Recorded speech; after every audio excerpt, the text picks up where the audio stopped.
नमस्कार, मैं श्यामगिरी। आज के कार्यक्रम में आप सभी दर्शकों का स्वागत है।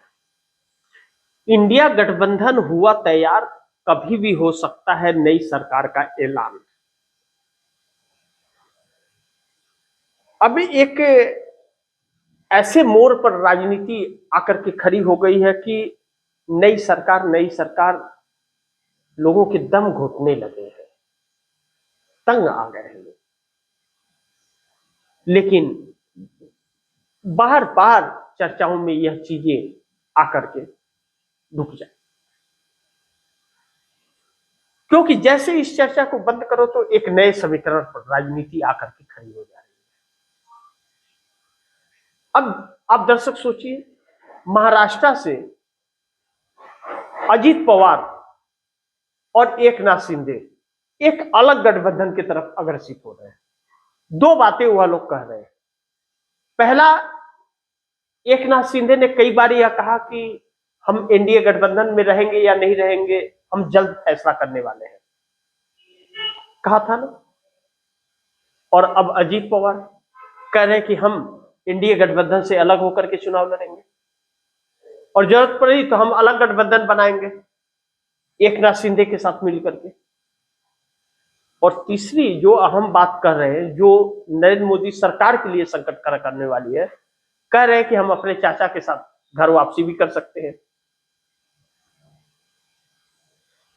तो अगर जिस अजीत पवार और एकनाथ शिंदे के कार्यकर्ताओं में और नेताओं में नहीं बन रही थी, अगर वह गठबंधन तक बात पहुंच गई है, तो फिर दोनों की घर वापसी की भी बात पहुंच गई है।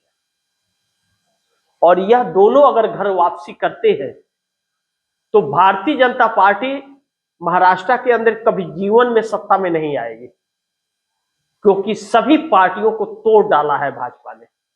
इस बात को वह भूल सकते नहीं। अगर इंसान होंगे और थोड़ी भी जमीर बची होगी तो शरद पवार और उद्धव ठाकरे भाजपा के साथ कभी नहीं जाएंगे।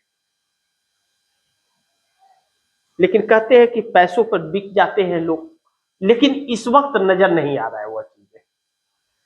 इस वक्त तो एक ही चीज नजर आ रहा है, भाजपा को हटा दो, सरकार चली गई तो लोकतंत्र बच जाएगा और देश भी बच जाएगा, जो देश गुलामी की राह पर निकल पड़ा है। दूसरी तरफ आरएसएस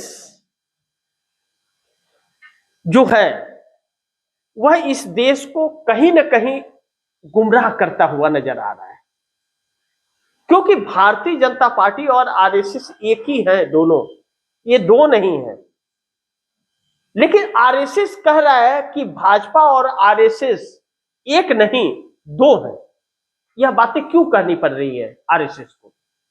अभी तक तो नहीं कह रहा था, अब ऐसी क्या बात आ गई कि उसे कहना पड़ रहा है कि भाजपा और आरएसएस एक नहीं दो है। भाजपा क्या करती है हमें कुछ लेना देना नहीं है, यह बात क्यों उसे कहनी पड़ रही है? क्योंकि बड़ी महत्वपूर्ण है कि मोदी के सत्ता के वजह से आरएसएस पर आंच आ रहा है।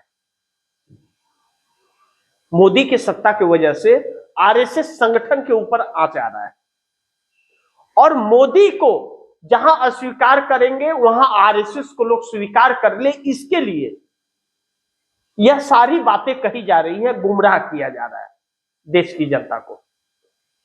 और आरएसएस ब्रांड वॉश कर देता है लोगों का, बड़ी माहिर है इन चीजों में, और ब्रांड वॉश करके फिर वोट भी भाजपा के लिए छीन लेता है, लाता है। और उसका 365 दिन यही कार्य रहता है, अलग अलग राज्यों के अलग अलग क्षेत्रों में वह कार्यक्रम करते रहता है और लोगों का ब्रांड वॉश करते रहता है, जो हमारे देश के लिए बहुत घातक है, जिसको लेकर के राहुल गांधी लगातार यह बातें कहते आ रहे हैं और समझाते नजर आ रहे हैं, और जर्मनी में भी उन्होंने कह दिया। ऐसे में आरएसएस की एक और भी बौखलाहट है कि नरेंद्र मोदी सरकार आरएसएस के ऊपर भी कब्जा करना चाहती है। लेकिन चूंकि आरएसएस तो किसी के साथ नहीं आ सकता और ना कोई अपने साथ आरएसएस को रखेगा, और आरएसएस एक अलग कार्य उसका है, राजनीति है नहीं, लेकिन राजनीति में पूरा अपने हिसाब से काम करवाता है। जब भाजपा की सरकार बनती है। अब पहली बार हुआ कि नरेंद्र मोदी आरएसएस के हिसाब से नहीं, अपने हिसाब से करने लगे तो थोड़ी मिर्ची लग गई, लेकिन अंदर खाने दोनों एक ही नजर भी आते हैं, जो बहुत घातक साबित हो रहा है। ऐसे में एक आरएसएस गुमराह करता है लोगों को और भारतीय जनता पार्टी धोखा देती है। ऐसे में एनडीए गठबंधन से तकरीबन 35 सांसद साथ छोड़ करके इंडिया गठबंधन के खेमे में जाने की स्वीकृति नजर आ रही है। कब जाएंगे, कौन होंगे वह, यह आने वाला वक्त बताएगा। लेकिन सोनिया गांधी के प्रयास लग रहे हैं कि सफल हो गए हैं। चंद्रबाबू नायडू हो या नीतीश कुमार हो, अब इन लोगों का लग रहा है कि जमीर जग रहा है, और जमीर अगर जग रहा है तो चिराग पासवान जैसे लोग भी मोदी का साथ छोड़ने की तैयारी में जुटे हुए हैं। बस बड़ी सावधानी रखनी है इन लोगों को मोदी का साथ छोड़ने के लिए। यह इन्हें पता है कि अगर सावधानी हटी तो फिर दुर्घटना घटी, तो ईडी तुरंत पहुंच जाएगी घर। इसीलिए बहुत सावधानी के साथ एक नई रणनीति पर, चाहे चिराग पासवान हो चाहे नीतीश कुमार हो, एक रणनीति बिहार के अंदर बना रहे हैं। और चंद्रबाबू नायडू ने तो खुली धमकी दे दी है कि हमारे डिमांड अगर पूरे नहीं किए गए तो मैं बख्शने वाला नहीं हूं, मैं समर्थन वापस ले लूंगा। और जीतन राम मांझी ने खुलेआम धमकी दे दी कि मैं कभी भी मंत्री पद छोड़ दूंगा और एनडीए गठबंधन तोड़ दूंगा अगर हमारे से जो वादे किए गए थे पूरे नहीं किए।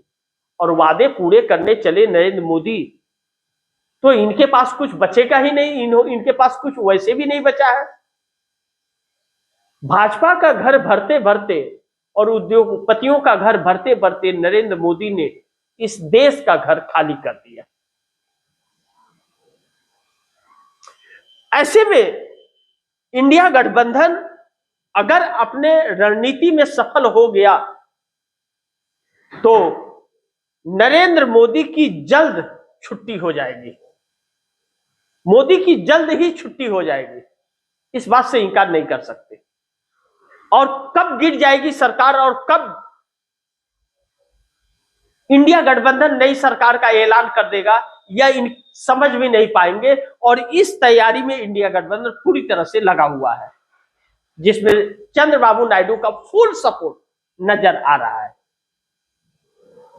चंद्रबाबू नायडू को अब इस सरकार पर भरोसा नहीं रहा, यह कह सकते हैं कि नायडू को मोदी पर भरोसा न रहा। समर्थन वापसी तक बात पहुंच गई है, यह बात कह सकते हैं कि समर्थन वापसी तक बात पहुंच गई।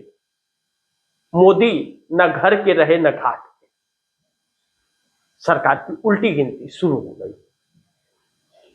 यह सरकार एक मध्यवर्ती चुनाव में जाने की तैयारी कर रही है और मध्यवर्ती चुनाव से सभी सांसद दूर भाग रहे हैं, क्योंकि अभी 2 साल का भी तो वक्त नहीं हुआ है चुनाव का।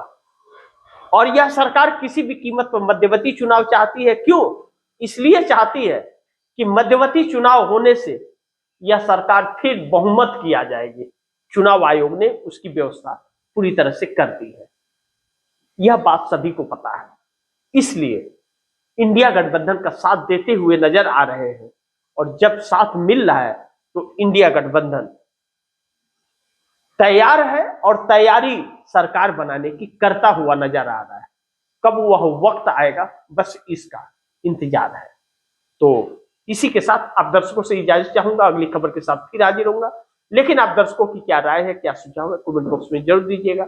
इस खबर को ज्यादा से ज्यादा शेयर कीजिए, अपने दोस्तों को भी कहिए आगे शेयर करें। आपने अगर चैनल को सब्सक्राइब नहीं किया, सब्सक्राइब कर लीजिए, अपने दोस्तों को भी कहिएगा चैनल को सब्सक्राइब करें। मिलते हैं अगली खबर के साथ, तब तक के लिए नमस्कार।